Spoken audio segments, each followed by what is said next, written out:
Et que si en fait la pollution stagne, si déjà on voit le il y a changer pas vert, de- c'est qu'on a il y a un microclimat. Ouais, on a un microclimat végétal. Et ça, c'était temporaire, c'est juste 7-8 ans. On chasse un peu à la... Après quoi, je suis retourné sur Tu vois, Rouen, c'était une ville. Qu'est-ce qu'un territoire ? Pourquoi a-t-on choisi de venir y habiter, de s'y installer, d'y rester ? En quoi les lieux que l'on occupe nous définissent-ils ? En quoi influent-ils sur ce que nous sommes ? Nous sommes allés à la rencontre des Néo-Aquitains pour les interroger sur la vision qu'ils portent sur leur région, la plus vaste de France. Pour vous proposer une série en 13 épisodes qui s'appelle Territoire. Dans 11 départements, mais aussi dans le Béarn et le Pays Basque, nous avons réuni 2 personnes. L'une d'elles y a toujours vécu ou y est implantée depuis très longtemps.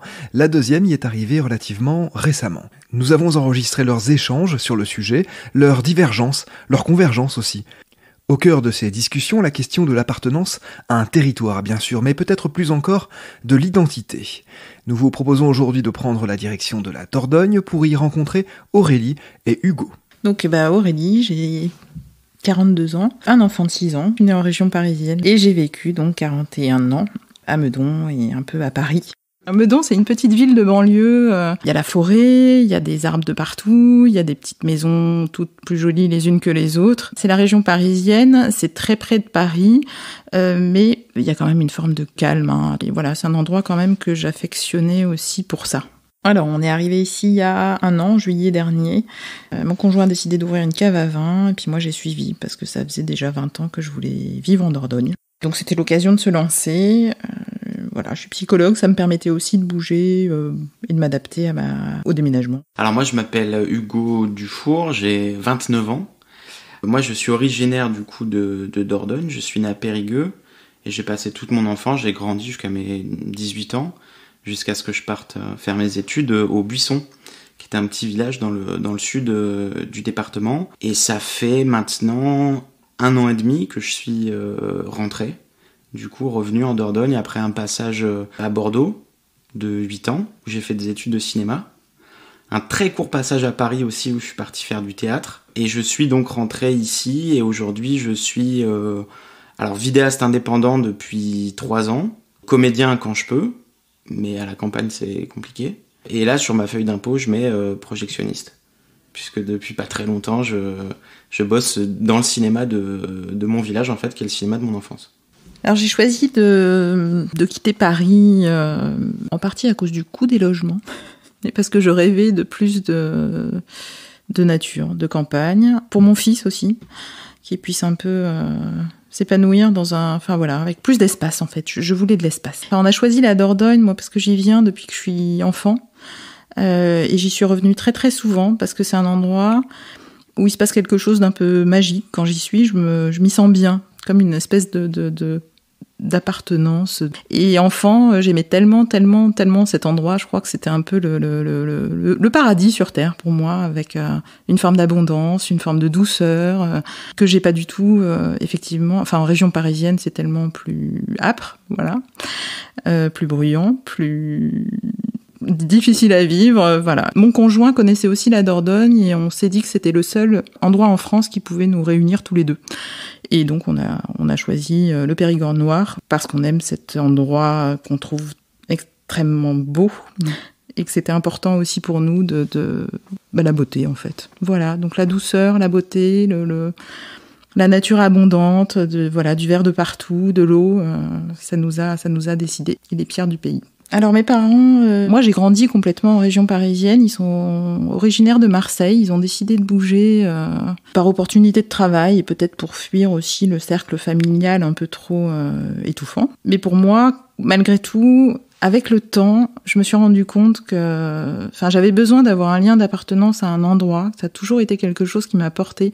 Parce que mes parents ont bougé, parce que mon grand-père est un exilé, ma grand-mère est une exilée, et que j'ai toujours eu soif d'avoir un territoire d'appartenance, et j'ai compris que ça serait jamais la Bretagne ou le Pays Basque, enfin des endroits où l'identité est forte et marquée, mais que finalement pour moi c'était cette ville qui m'a vu grandir, et c'était Meudon, et c'est comme ça, et c'est ma vie. Et malgré tout, pour moi ça reste chez moi. Si je dis chez moi c'est Meudon en fait, même si c'est pas ce à quoi j'ai aspiré toute ma vie. J'ai toujours été là, donc je suis parti en fait par la force des choses parce qu'il fallait que j'aille faire mes études et que c'était la ville et qu'il fallait partir en ville. Je pense que si j'avais pu faire toutes les études que j'ai faites en Dordogne sans bouger, je pense que je serais resté là.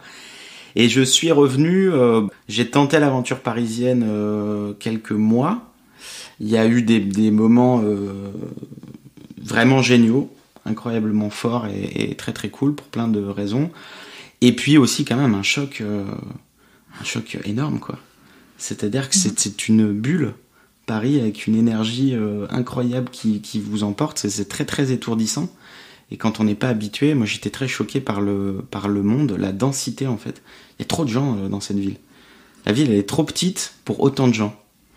Et j'avais besoin d'horizon et de me sentir chez moi en fait. C'était un peu ça. Le décalage était trop important et j'avais besoin de venir me reposer un peu et retrouver ce que tu disais justement, la douceur en fait. La douceur de vivre ici est un truc très très particulier. Il y a un rapport avec l'espace et le temps qui est très très particulier. C'est la chanson de Nino Ferrer, quoi. C'est le sud, c'est le temps dure longtemps. Et ça en ville, alors à Bordeaux, mais encore plus à Paris, ça c'est un truc que j'avais plus du tout et c'était très très angoissant en fait.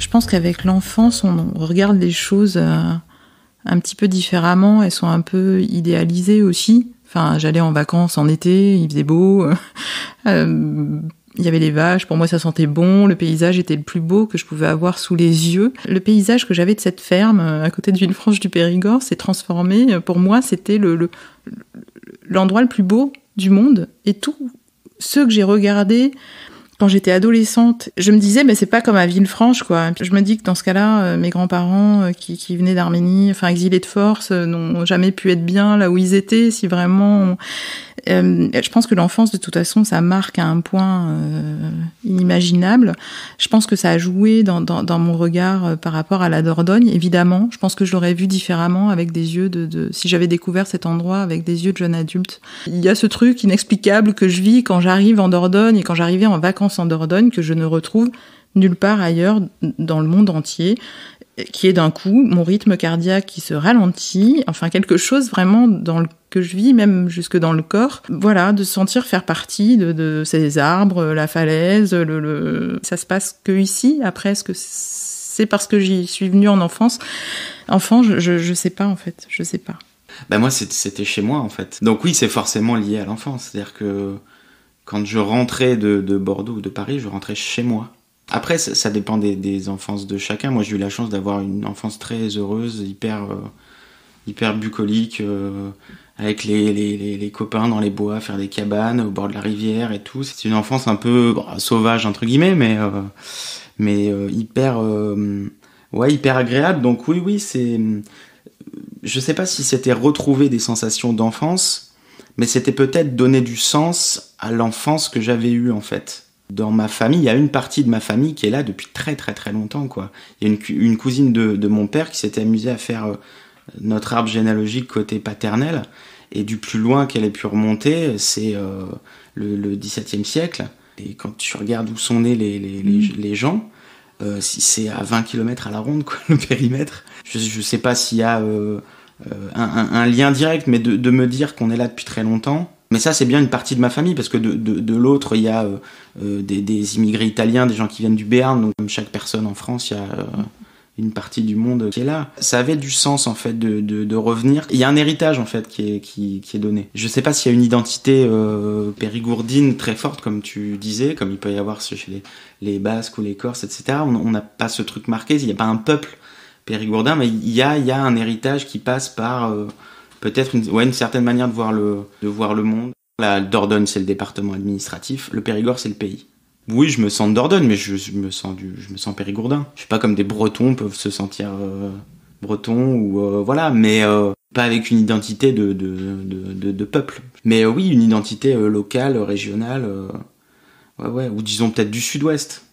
Un pays, ça pourrait être des paysages, ça pourrait être un héritage culturel, une sorte d'idée d'art de vivre. Enfin, je dis ça sans être sûr du tout de ce que je raconte en fait. Quelque chose qui se transmet et qui se poursuit. Bah pour moi, ici, ça a toujours été... Enfin, c'est le Périgord. Il y a le Périgord noir, en plus le Périgord pourpre. Enfin, t'as des variations géographiques auxquelles je suis très sensible, en fait. Voilà. Enfant, je pense que je faisais pas du tout... Ça me parlait pas, tous ces distinguos. Et puis même l'identité Enfin, j'étais chez Monsieur Escande, dans sa ferme, où là, il y avait...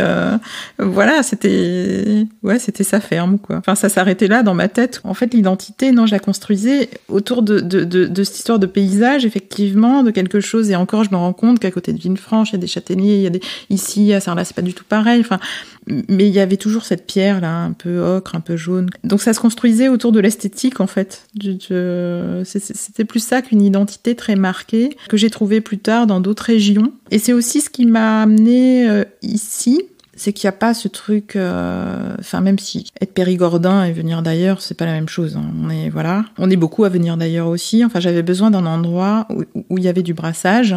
À Paris, il y a du brassage et on s'en fiche que tu viennes de Limoges, de Tombouctou ou d'ailleurs. Enfin, voilà. Et pour moi, même si je sais qu'ici, c'est bien sûr, bien évidemment différent d'à Paris, il y avait quand même un minimum de brassage et je pourrais m'y retrouver sans être confrontée à un truc identitaire hyper fort, hyper marqué, ici c'est... Enfin voilà, j'avais un peu cette angoisse-là, parce qu'ici, contrairement à Hugo, ici c'est pas chez moi.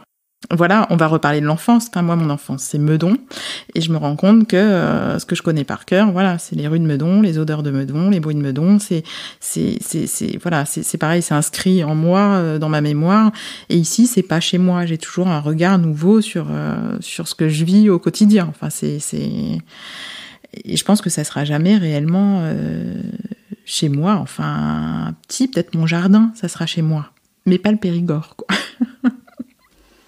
Alors c'est marrant parce que j'avais beaucoup d'appréhension par rapport à la façon dont on serait accueilli, parce j'ai entendu des discours très différents. Alors je me disais, bon, à la fois, j'étais mal poli, les gens, ils vont pas bien t'accueillir. Et du coup, moi, je trouve qu'on a plutôt été bien accueillis, que les liens, en tout cas de surface, se font très facilement, que c'est facile de parler avec les gens, que j'ai accès à plein d'histoires différentes, à la fois de gens qui sont là depuis très longtemps, qui connaissent tout le monde. Ah ben un tel c'est mon cousin, c'est mon beau-frère, c'est ce tissu très fort qui date de plusieurs générations, et à la fois avec des gens qui sont finalement là depuis 15-20 ans, qui sont là depuis 2 ans. Mais globalement, on est bien accueillis. Je pense qu'en Périgord, parce que c'est une terre qui a connu depuis des milliers d'années le brassage des populations, je pense que ça a toujours été une terre d'accueil. Et je peux pas dire qu'on a ça en nous, parce que ça veut rien dire, mais dans l'imaginaire des collectifs, des gens d'ici, je pense qu'il y a très fort cette idée que y a toujours eu des voyageurs, il y a toujours eu des gens qui sont venus, qui sont arrêtés. Et c'est comme les populations, les Anglais, les Britanniques qui viennent ici, ils ont été chez eux ici pendant 100 ans à une époque. Il y a un truc assez évident, et il y a même, je pense, de la part des locaux, bon là je m'avance, mais peut-être une petite fierté de se dire, c'est chez nous qu'ils viennent s'installer, et du coup c'est plutôt classe, quoi. Qui nous ait choisi, nous, que ça ait du sens pour eux de venir ici. Nous on est plutôt contents de ça. Depuis la préhistoire, il y a toujours eu des hommes ici. Il y a toujours eu des gens qui se sont déplacés. Même pendant la guerre également, les Alsaciens qui sont venus ici. Enfin voilà, je pense qu'il y a toujours eu des gens différents. Et c'est ce qui fait que justement, du coup, il y a peut-être pas il y a une identité des gens du Périgord qui, je pense, est assez forte, mais justement dans cette tradition-là de l'accueil et du mélange. Je pense que mon accent a été victime de ma génération. Je suis né en 92, donc je suis un enfant de la mondialisation. Donc j'ai moins entendu des gens parler avec l'accent du sud-ouest que mes parents ou mes grands-parents. Et je pense qu'en plus de ça, alors moi j'ai fait du théâtre très jeune aussi, très tôt, et je l'ai vite perdu aussi, du coup... sur scène. Ceci dit, si vous me remettez avec des gens d'ici qui ont un fort accent, je peux assez vite le prendre, ouais, par mimétisme. Mais ça me fait de la peine un peu. Ouais, j'aurais aimé un peu le garder un petit peu quand même.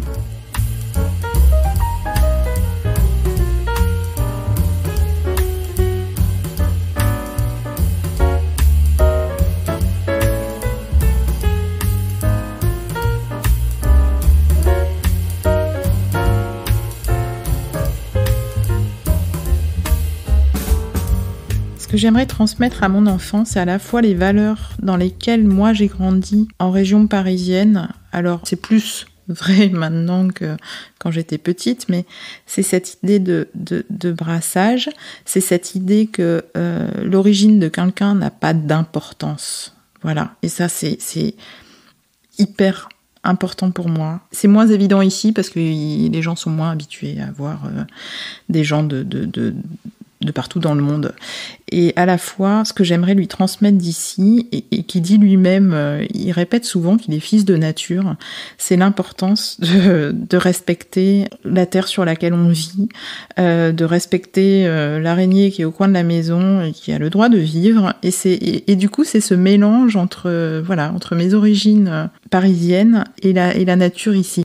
Parce que en fait, j'ai aussi choisi cet endroit pour l'équilibre entre la nature et la culture, et cette idée que c'est peuplé depuis la préhistoire, et voilà. Et je voudrais lui transmettre quelque chose de ça, de l'importance de la nature et de l'humain. Moi, je suis vraiment d'accord avec toi. Je pense qu'il y a la vie dans la nature, ce truc de vivre dehors, de savoir ce que c'est que le temps qui passe. Le rythme des saisons, de le voir, les odeurs, enfin en fait tout ce qui dans la nature va pouvoir faire appel à tes sens en fait, tout simplement. Savoir ce que c'est qu'une odeur, savoir ce que c'est qu'une certaine pluie, voilà des choses très simples mais qui, je pense en tout cas en ville, moi pour en avoir fait l'expérience, vous éloignent d'un truc très essentiel. Donc ça, oui, ça j'aimerais beaucoup le transmettre, ouais, c'est cet amour de ça. Et puis, oui, tu l'as dit, la vie avec les autres, quoi. Cette façon aussi, du coup, à la campagne, alors pour le meilleur et pour le pire, parce que ça a aussi ses inconvénients, mais de ne pas vivre qu'en individu. C'est-à-dire qu'il n'y a pas d'anonymat dans nos petits villages, pas beaucoup. Donc du coup, on vit aussi en pensant aux autres. Alors pour le meilleur et pour le pire, parce que des fois ça donne des histoires pas incroyables, c'est-à-dire qu'à la moindre connerie, tu sais que ça se sait dans l'heure, et voilà. Mais en même temps, ça veut dire que tu es dépositaire aussi de ta famille qui est là depuis longtemps, de tes amis, t'es le fils d'eux, t'es le cousin d'eux, t'es le frère d'eux, t'es l'ami d'eux. Donc c'est aussi ça, c'est aussi faire attention aux autres. Il y a quelque chose de moral aussi là-dedans qui me plaît bien. Je sais pas si je vais rester toute ma vie en Dordogne. C'est quand même ce vers quoi j'ai envie d'aller, hein. Mais je me suis pas encore immergée suffisamment en fait. Mais je crois que c'est le jardin pour moi qui va le jardin, la nature quoi, qui va me. J'ai vraiment une forte aspiration à ne faire à vivre pleinement cette nature. Je crois que c'est ça qui pourrait m'appeler à rester en Périgord. Après, par moments, je rêve encore de Meudon. J'ai envie de retrouver mes ruelles chéries et tous ces endroits que je connais par cœur et qui me rassurent quand j'y pense, en fait. Je sens bien qu'ici, le fait de ne pas être chez moi, par moments, ça me fragilise quand je vis des choses un peu difficiles, quoi. Mon fils a été hospitalisé pour un truc pendant 5 jours. Le fait de pas être chez moi, ça a été encore plus dur à vivre que si j'avais été dans ma région. Enfin, et du coup, à chaque fois que j'ai un coup dur, j'ai cette espèce d'appel vers ce que je connais, ce qui m'est familier. J'ai besoin de repenser à comment je vivrais les choses si j'étais encore à Meudon, enfin dans mon environnement connu. Et du coup, c'est vrai que ça fait pas suffisamment longtemps. J'ai vu l'hiver, là, ça y est, j'ai vu l'automne, j'ai vu le printemps, j'ai tout adoré, j'ai vu ces lumières extraordinaires en déposant mon fils à l'école. C'est beau tous les matins. J'ai pas encore eu le temps de m'immerger complètement dans cet environnement, en fait. C'est encore ce qui me manque pour me sentir à fond dedans. J'ai toujours un peu été tiraillé entre ces deux sentiments. Le premier, c'est qu'il fallait que je parte parce que moi, ma passion, elle est du côté du spectacle. Et pour ça, la ville, c'est incroyable, et Paris, c'est incroyable. Et c'est pour ça que tout à l'heure, je disais que j'avais vécu des trucs aussi magiques, aussi là-bas, des choses vraiment géniales. Et je sais qu'il y a quelque chose en moi qui est un espèce d'appel de la route, il faut se barrer. Et en même temps, de l'autre côté, une idée aussi très forte que je suis chez moi ici et que je serai jamais mieux ailleurs. Et en fait, je pense qu'il faut que je parte pour mieux pouvoir revenir. C'est une espèce de fascination que j'ai, et du coup depuis l'enfance, c'est qu'est-ce que ça fait d'être rattaché à un lieu qui se transmet de génération en génération, parce que c'est justement quelque chose qui m'a vraiment manqué, ce sentiment vraiment d'appartenir profondément à un endroit. Bah moi, c'est très rassurant, ça me fait beaucoup de bien. Ça donne beaucoup de sens à plein de choses, en fait, ouais. Je me sens à ma place. Mais de me dire que mon arrière-arrière-grand-père a marché dans les mêmes rues, sur les mêmes chemins, c'est un truc ouais, qui fait du... Et je me dis, mais pourquoi je serais l'exception à la règle ? J'ai pas du tout envie, en fait. J'ai pas envie de faire cette offense-là, de leur faire ça aussi. Parce que s'ils l'ont fait, c'est que ça avait du sens pour eux aussi. Et si j'ai des enfants, je sais pas si j'en aurai. Mais j'aimerais bien que ça veuille dire quelque chose. C'est toujours l'héritage, en fait. J'ai hérité d'un truc, qui est le Périgord. Et c'est vachement précieux, du coup. Faut pas trop l'abîmer.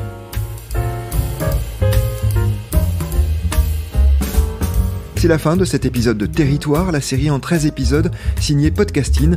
Cette série a été rendue possible grâce au soutien financier de la région Nouvelle-Aquitaine.